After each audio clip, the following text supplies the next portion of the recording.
The papers didn't just fall that morning, they sliced through the air like accusations. In the bright, echoing lobby of the corporate building, everyone stood still as a sharply dressed manager hurled a stack of documents toward the janitor and pointed at him with a smirk frozen between arrogance and impatience. Her voice had cut through the hallway, loud enough for every employee to hear, and every head turned toward the man in the navy overalls who simply stood there, calm but weary. That was the moment everything changed, the moment a single father, pushed too far for too long, stunned an entire company with a reply they never expected. If you believe kindness and second chances matter in this world, please like, comment, share, and subscribe. Your support helps stories like this reach more hearts. Jan was a single dad who lived a life most of the employees in the company couldn't imagine. He arrived before dawn, mopping floors and fixing what others broke, always with the same quiet smile. But behind that calm exterior was a storm he never let anyone see. His 8-year-old daughter, Alina, depended entirely on him since her mother passed away 2 years earlier. Between school fees, rent, medication for Alina's asthma, and the rising cost of everything, Jan worked double shifts and took extra cleaning jobs at night. Sometimes he came home so tired that he slept sitting up on the small sofa beside her bed, still wearing his work clothes, but he never complained. He believed hard work would eventually lead him somewhere better. What he did not expect was how easily people dismissed him. To them, he was invisible, a background presence in a world of polished shoes and glossy office desks. Some employees were kind in passing, but others treated him like part of the furniture. He swallowed it all quietly until the morning the manager, Clara, decided to humiliate him in front of everyone. Clara had a reputation for being impeccably dressed, sharp-tongued, and merciless when it came to maintaining the company's image. When a foreign partnership proposal arrived, written entirely in an unfamiliar European language, she panicked.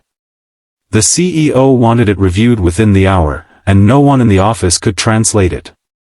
Desperate and irritated, Clara spotted Jan passing by with his cleaning supplies.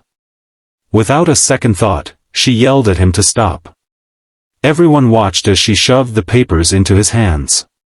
Some employees snickered, expecting him to fumble. Clara smirked, tapping her heels impatiently, and said loudly enough for the world to hear, "Translate this for me, and my monthly salary is yours." People burst into soft laughter. She didn't expect him to understand a single word. To her, this was simply entertainment. Jan glanced at the papers. Something flickered in his eyes, not fear, not confusion, but something deeper. The laughing around him faded into a soft, stunned silence as he began reading the document out loud. Word for word. Line by line.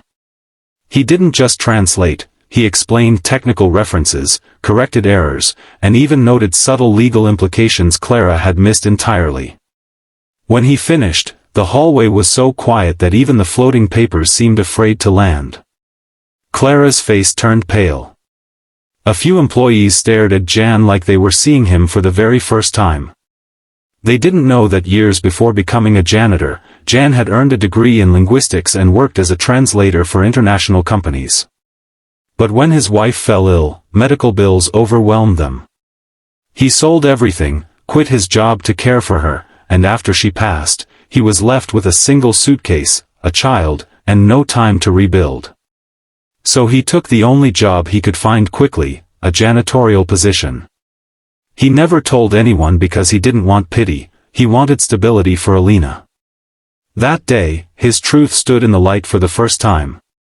The CEO, who had arrived just in time to hear Jan's translation, stepped forward with astonishment. He asked Jan to follow him to his office. Clara didn't say another word, she just stood frozen, her arrogance collapsing in on itself. The employees parted as Jan walked past, but this time they didn't look through him, they looked at him with respect, surprise, and a quiet sense of guilt. Inside the CEO's office, Jan spoke humbly. He explained his past, his daughter, and why he chose silence instead of sympathy. The CEO listened with a level of attention he rarely gave anyone. By the end, he offered Jan a full-time position in the International Communications Department, with a salary far beyond what Clara had mocked him with. He even offered flexible hours so Jan could care for Alina. Jan didn't know what to say. For a moment, he felt the weight on his back slowly lifting, piece by piece. When he left the office, he didn't celebrate loudly. He simply walked outside, took a deep breath, and let the sun warm his face. For the first time in years, he felt like life was giving him a chance, not through luck, but through the quiet dignity he had carried all along.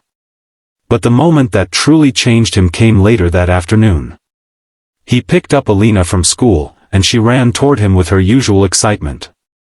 When he told her the good news, her eyes filled with tears, and she hugged him tightly, whispering, "Now you won't be tired all the time, Daddy." Those words pierced him deeper than any insult ever had. He realized then that despite the harshness of the world, kindness still existed. Understanding still existed. Second chances still existed. He had been seen, not by those who mocked him, but by the one person whose opinion meant everything. By the next morning, the office atmosphere had completely shifted. Employees greeted him warmly, some apologizing under their breath. Clara kept her distance, embarrassed by her own cruelty. But Jan didn't hold bitterness. Life had taught him that revenge had no value, dignity did. His new office was simple but bright, with a desk piled with documents waiting for translation. He placed a photo of Alina in a small silver frame beside his computer and whispered to himself, "For her." Everything he had endured, the exhaustion, the humiliation, the long nights, had all led him here. If this story touched your heart, please like the video, share it with someone who needs hope, and subscribe for more inspiring stories. Your engagement truly supports the channel. Before you go, please comment below, kindness always wins. And remember, sometimes the quietest people carry the strongest stories.